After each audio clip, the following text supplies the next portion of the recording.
இந்திய அரசியல் களத்துல வாக்கு திருட்டு அப்படின்னு சொல்லக்கூடிய இந்த குற்றச்சாட்டுகள் ஒரு புதிய அத்தியாயத்தையும் பெரிய அளவுல இந்த இடத்துல உருவாக்கி இருக்கு. இந்த விவகாரம் அப்படின்ற விஷயம் கர்நாடகாவில் ராகுல் காந்தியால தொடங்கப்பட்டு உத்தரப்பிரதேசத்துல அகிலேஷ் யாதவ் மூலமா தீவிரம் அடைஞ்சிட்டு வரக்கூடிய இந்த நிலையில இப்போ பீகாரிலையுமே இது பெரிய சர்ச்சையாக உருவெடுத்திருக்கு. காங்கிரஸ் ஒரு தலைவரான ஜெயராம் ரமேஷ் அவர்கள் பீகாரில் வாக்காளர் பட்டியலை சிறப்பு தீவிர திருத்தம் செய்யறதுக்கு தேர்தல் ஆணையம் உத்தரவிட்டிருக்கத பிரதமர் நரேந்திர மோடியுடைய உத்தரவோட பேர்ல தான் இது நடந்திருக்கலாம் அப்படின்ற ஒரு பகிரங்கமான குற்றச்சாட்டை இப்ப முன் வச்சிருக்கிறாரு. இந்த குற்றச்சாட்டு அப்படின்றது பாஜக தலைமையில் இருக்கக்கூடிய என்டிஏ கூட்டணி நிதிஷ்குமார் மற்றும் சந்திரபாபு நாயுடோட ஆதரவோட தான் ஆட்சி அமைச்சிருக்கும் அப்படின்ற இந்த நிலையில அதோடைய நிலையற்ற தன்மையை நமக்கு குறிக்கிறதாகவும் அமைஞ்சிருக்கு. ஜெயராம் ரமேஷோடைய கூற்றுப்படி பார்க்கும் பொழுது பீகார் சட்டமன்ற தேர்தலில் மோசடி செஞ்சு ஆட்டம் காண்றதாக இருக்கக்கூடிய இந்த என்டிஏ கூட்டணியை ஆதரிக்கவும் பிரதமருடைய பதவியை பாதுகாக்கிறதுக்காகவும் தான் இந்த நடவடிக்கை அப்படின்றது எடுக்கப்பட்டிருக்கலாம் அப்படின்றது தான் இந்த விவகாரம் அப்படின்றது பீகார் அரசியலில் மட்டும் இல்லாமல் தேசிய அளவில் இருக்கக்கூடிய அரசியலையும் இது ஒரு புதிய புயலவே இப்போ கிளப்பி இருக்கு. அந்த புயலுக்கு பின்னாடி இருக்கக்கூடிய முழுமையான பின்னணியை தான் இன்னைக்கு இந்த வீடியோவில் நம்ம பார்க்க போகிறோம்.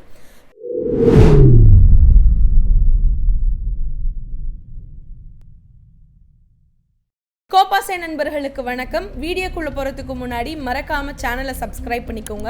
அப்படியே இந்த வீடியோக்குள்ள லைக் பண்ணிட்டு இது பத்தின உங்களுடைய கருத்துக்களை மறக்காம கமெண்ட் செக்ஷன்ல பதிவிட்டுருங்க. தேர்தல் ஆணையத்துடைய இந்த சிறப்பு தீவிர திருத்தம் அப்படின்னு சொல்லக்கூடியத காங்கிரஸ் தரப்புல இருந்து ஒரு பெரிய கேள்வியாக வச்சிருக்கிறாங்க.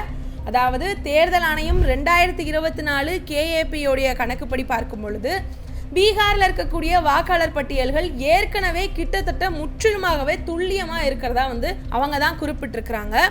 அப்படி இருக்கும் பொழுது இந்த ஒரு நிலையில திடீர்னு ஒரு சிறப்பு தீவிர திருத்தம் அப்படின்றது எதுக்காக தேவைப்படுது அப்படின்றது தான். அதாவது வாக்காளர் பட்டியலில் இருக்கக்கூடிய பெயர்களை நீக்கிறதுக்கு ஒரு மறைமுகமான முயற்சியாக இது இருக்கலாம் அப்படின்ற விஷயத்துமே காங்கிரஸ் தரப்புல இருந்து இப்ப வைக்கப்படுறதாக இருக்கு.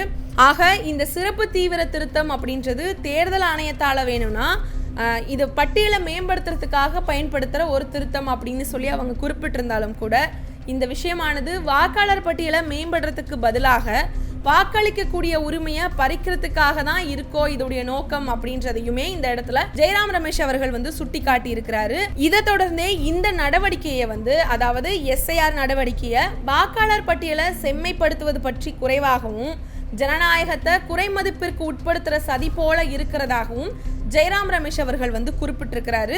இது ஒரு கடுமையான குற்றச்சாட்டாக இந்த இடத்துல பார்க்கப்படுது. ஒரு நாட்டுடைய ஜனநாயகத்துல வாக்காளர் பட்டியல் மிகவுமே ஒரு முக்கியமான விஷயமாக இருக்கும் பொழுது அதுல ஏற்படக்கூடிய எந்த ஒரு முறைகேடுமே தேர்தல் நடைமுறையில் இருக்கக்கூடிய நம்பகத்தன்மை அப்படின்ற விஷயத்த கடுமையாகவே பாதிக்கும் அப்படின்றது தான். இப்போ வாக்காளர் பட்டியலில் இருக்கக்கூடிய தகுதியான வாக்காளர்கள் எல்லாத்தையும் நீக்கி ஆளுங்கட்சிக்கு சாதகமான ஒரு சூழலை உருவாக்குற முயற்சியாக தான் இது இருக்கு அப்படின்றது தான் காங்கிரஸ் தரப்புல இருந்து இது வாதிடக்கூடிய விஷயமாக இப்போ பார்க்கப்படுது.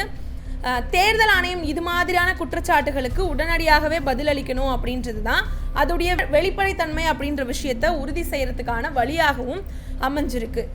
இப்போ இந்த பீகார்ல நடந்துட்டு வரக்கூடிய வாக்காளர் பட்டியல் திருத்தத்திற்கு முற்றிலுமாக எதிராக காங்கிரஸ் கட்சி தரப்புல இருந்து வாக்காளர் அதிகார யாத்திரையை தொடங்கி இருக்கிறாங்க.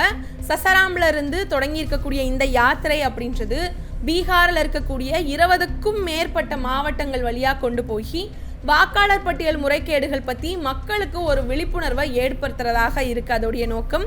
இந்த யாத்திரை அப்படின்றது செப்டம்பர் 1ஆம் தேதி பாட்னாவில் ஒரு பெரிய பேரணியோட முடிவடைவதாகவும் இருக்கு.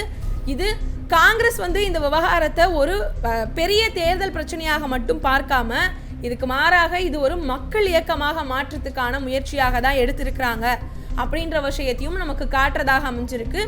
இது மக்களுடைய இந்த பிரச்சனையுடைய தீவிரத்தையும் எடுத்துட்டு கொண்டு போய் மக்களிடம் சேர்க்கிறது அப்படின்றதும் அவர்களுடைய ஆதரவை பெறறதுக்கான உதவியாகவுமே இந்த இடத்துல இது கருதப்படுது. மேலும் பிரதமர் நரேந்திர மோடியுடைய தலைமையில் இருக்கக்கூடிய என்டிஏ கூட்டணி இந்த முறை தனிப்பெரும்பான்மை அப்படின்ற விஷயத்த பெறல அப்படின்றது தான் ஆட்சி அமைக்கிறதுக்காக நிதிஷ்குமார் தலைமையில் இருக்கக்கூடிய ஐக்கிய ஜனதா தளமாக JDU அதோட சந்திரபாபு நாயுடைய தலைமையில் இருக்கக்கூடிய தெலுங்கு தேச கட்சியுடைய ஆதரவையும் நம்பி தான் இருக்கிறாங்க அப்படின்றது இந்த கூட்டணி நிலையற்றதாக தான் நமக்கு பார்க்க வேண்டிய ஒரு சூழ்நிலையை கொடுக்கறதாக இருக்கு. இப்போ நிதிஷ்குமார் மீண்டுமே அவருடைய நிலைப்பாட்டை மாற்றிக்கிட்டே இருக்கிறாரு. இந்த சூழல்ல பீகார் சட்டமன்ற தேர்தலில் பாஜக வெற்றி பெறக்கூடியது அப்படின்றது மோடிக்கும் சரி என்டிஏ கூட்டணிக்குமே மிகவுமே ஒரு முக்கியமான அத்தியாவசிய விஷயமாக மாறிடுச்சு. அப்போ இந்த வெற்றி அப்படின்றது மோடியுடைய அரசியல் பதவியையும் கூட்டணியுடைய ஒரு ஸ்டெபிலிட்டியும் உறுதி செய்யறதுக்காக இருக்கு அப்படின்றதாக தான் இப்போ காங்கிரஸ் தரப்புல இருந்து கருதுறதாக இருக்கு. அப்போ தேர்தல் ஆணையத்துடைய இந்த SIR அப்படின்றது பத்தி இருக்கிறது அரசியல் குற்றச்சாட்டுகள் எல்லாம் ஒரு புறம் இருக்கும் பொழுதே இதோடைய சட்டப்பூர்வ செல்லுபடியாக கூடிய தன்மை அப்படின்றத பத்திய கேள்வியுமே இந்த இடத்துல நமக்கு எழறதாக இருக்கு. அதாவது வாக்காளர் பட்டியலில் இருக்கவங்களுடைய குடியுரிமை உறுதிப்படுத்துறதுக்கு முயலக்கூடிய இந்த SIR-உடைய அரசியலமைப்பு செல்லுபடியாகக்கூடிய தன்மை அப்படின்றத பற்றி உச்சநீதிமன்றம் இதுவரைக்கும் தீர்ப்பளிக்கலை. அப்போது இந்த தேர்தல் ஆணையத்துடைய நடவடிக்கை அப்படின்றது ஒரு சட்டப்பூர்வமான நடைமுறைக்கு உட்படுத்த வேண்டிய ஒரு விஷயத்தையும் உணர்த்துறதாக நம்மளால் பார்க்க முடியுது. அப்போது உச்சநீதிமன்றத்துடைய இறுதி தீர்ப்பு வாக்காளர் பட்டியல் திருத்த நடைமுறைகளுக்கு ஒரு தெளிவான வழிகாட்டுதலாகவுமே வழங்கும் அப்படின்றது தான். மேலும் குடிமக்களுடைய இந்த வாக்களிக்கக்கூடிய உரிமையை பற்றி இருக்கிறத விட வாக்காளர்களை சேர்க்கறதுல தேர்தல் ஆணையம் கவனம் செலுத்தணும் அப்படின்ற விஷயத்தை தான் இங்கே ஜெயராம் ரமேஷ் தரப்பிலிருந்து வலியுறுத்தப்படுறதாக இருக்கு. இது ஜனநாயகத்தில் வாக்களிக்கக்கூடிய உரிமை அப்படின்றது ஒரு அடிப்படை உரிமை அப்படின்ற விஷயத்தை நமக்கு சுட்டி காட்டுறதாகவும் அமைஞ்சிருக்கு. மேலும் தேர்தல் ஆணையமானது எந்த ஒரு தனிப்பட்ட வாக்காளர்களுடைய பெயரையுமே முறையாக விசாரணை இல்லாம நீக்கக்கூடாது அப்படின்றது தான். ஏன் அப்படின்னா வாக்காளர் பட்டியலிருந்து நீக்கப்பட்டிருக்கக்கூடிய பல வாக்காளர்கள் விழிப்புணர்வு இல்லாம இருக்கக்கூடிய ஒரு காரணத்தால அவங்களுடைய பெயர்களை மறுபடியும் சேர்க்கிறது அப்படின்ற விஷயத்துல பெரிய சிரமங்களை அவங்க எதிர்கொள்வாங்க. இது ஜனநாயகத்துல அவங்களுடைய பங்கு அப்படின்ற விஷயத்தை அவங்க ஆற்றத்துக்கு பெரிய அளவுக்கான ஒரு பாதிப்பை ஏற்படுத்தும். மேலும் பீகார் இந்திய அரசியல் வரலாற்றில் ஒரு முக்கியமான மாநிலமாக இப்போ மாறிக்கிட்டே வருது. அங்க இருக்கக்கூடிய அரசியல் போக்கும் சரி தேசிய அரசியலையுமே இது ஒரு பெரிய தாக்கத்தை ஏற்படுத்துறதாகவும் பார்க்க முடியுது. வர இருக்கக்கூடிய இந்த பீகார் சட்டமன்ற தேர்தல் அப்படின்றது என்டிஏ கூட்டணியுடைய எதிர்காலத்தை தீர்மானிக்கக்கூடிய ஒரு தேர்தலாகவும் இந்த இடத்துல அமைஞ்சிருக்கு. இப்போ இந்த சூழல் அப்படின்றது வாக்காளர் பட்டியல் திருத்தம் மாதிரியான சர்ச்சைகளும் அங்க இருக்கக்கூடிய அரசியல் சூழல் மேல இருக்கக்கூடிய சிக்கலை மேலுமே வலுப்படுத்துறதாக பார்க்கப்படுது. இது மத்திய அரசுடைய அரசியல் நிலைப்பாட்டையும் கடுமையாகவே பாதிக்கும் அப்படின்றதால இந்த வாக்கு திருட்டு வாக்காளர் பட்டியல் முறைகேடுகள் பற்றி இருக்கக்கூடிய குற்றச்சாட்டுகள் இந்திய ஜனநாயகத்துடைய எதிர்காலம் பற்றியும் ஒரு ஆழ்ந்த கவலையை இப்போ ஏற்படுத்துறதாக இருக்கு. தேர்தல் ஆணையமானது அரசியல் கட்சிகள் மற்றும் பொதுமக்கள் ஆகியோருக்கு நம்பிக்கையை பாதிக்கப்படுது அப்படின்றதால இது ஒரு ஆரோக்கியமான ஜனநாயகத்துக்கு தீங்கு விளைவிக்கிறதாகவும் மாறி இருக்கு. தேர்தல் ஆணையம் அதோடைய நடுநிலைத்தன்மையையும் வெளிப்படைத்தன்மையும் இந்த இடத்துல நிரூபிக்க வேண்டிய அவசியம் அப்படின்றது உருவாகி இருக்கிறதால ஆக இந்த குற்றச்சாட்டுகளை வெளிப்படைத்தன்மையாகவும் நேர்மையான முறையிலும் விசாரிக்க வேண்டும் அப்படின்றது தான் தற்பொழுது கோரிக்கையாகவும் அமைஞ்சிருக்கு. மேலும் இந்த குற்றச்சாட்டு அப்படின்றது ராகுல் காந்தி கர்நாடகாவிலையும் அகிலேஷ் யாதவ் உத்தரப்பிரதேசத்திலையும் தற்பொழுது ஜெயராம் ரமேஷ் அவர்கள் பீகாரிலையும் இந்த விவகாரத்தை எழுப்பியிருக்கிறது. எதிர்கட்சிகள் ஒரு பொதுவான விவகாரத்தில் ஒன்றுபடுறாங்க அப்படின்ற விஷயத்த நமக்கு காட்டுறதாகவும் அமைஞ்சிருக்கு. இந்த ஒருங்கிணைஞ்சிருக்கக்கூடிய முயற்சி அப்படின்றது எதிர்கட்சிகளுடைய பலத்தையும் அவங்க இந்த விவகாரத்தை ஒரு தேசிய பிரச்சனையாக கொண்டு இருக்கிறாங்க அப்படின்றதையும் நமக்கு காட்டுறதாக இருக்கு. இது வர இருக்கக்கூடிய தேர்தல்களை ஒரு முக்கிய பேசு பொருளாக மாறக்கூடியதாகவும் பார்க்க முடிகிறது.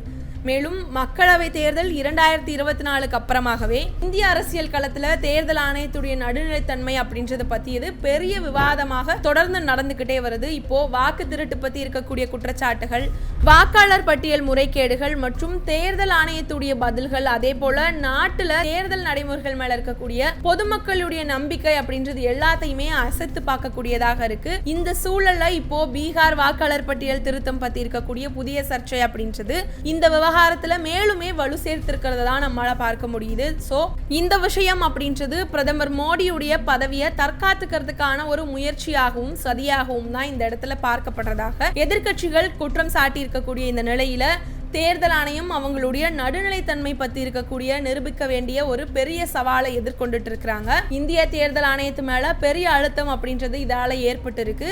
அவங்களுடைய தற்போதைய தலைமை இது மாதிரியான கடுமையான குற்றச்சாட்டுகளை எதிர்கொள்ள வேண்டிய ஒரு சூழ்நிலையும் அமைஞ்சிருக்கிறதால வாக்காளர் பட்டியலை சரி செய்யறதுல அவங்களுடைய வெளிப்படைத்தன்மை, செயல்திறன் மாதிரியான விஷயங்கள்ல எழக்கூடிய இந்த கேள்விகளுக்கு இப்போ தேர்தல் ஆணையம் அப்படின்றது நேர்மையான ஒரு பதிலை வழங்க வேண்டும் அப்படின்றது தான். இது அவங்க மேல இருக்கக்கூடிய நம்பகத்தன்மை விஷயத்தை மீட்டெடுக்கிறதுக்கான ஒரு முக்கிய முயற்சிக்கான தருணமாக தான் இந்த இடத்துல பார்க்கப்படுது. இது குறிச்ச உங்களுடைய கருத்துக்களை மறக்காம கமெண்ட் செக்ஷன்ல பதிவிட்டுருங்க. அப்படியே இந்த வீடியோக்கு ஒரு லைக் பண்ணிட்டு இது போன்ற செய்திகளை தினம்தோறும் தெரிஞ்சுக்கிறதுக்கு மறக்காம கோபாசே சேனலை சப்ஸ்கிரைப் பண்ணிக்கோங்க. நன்றி.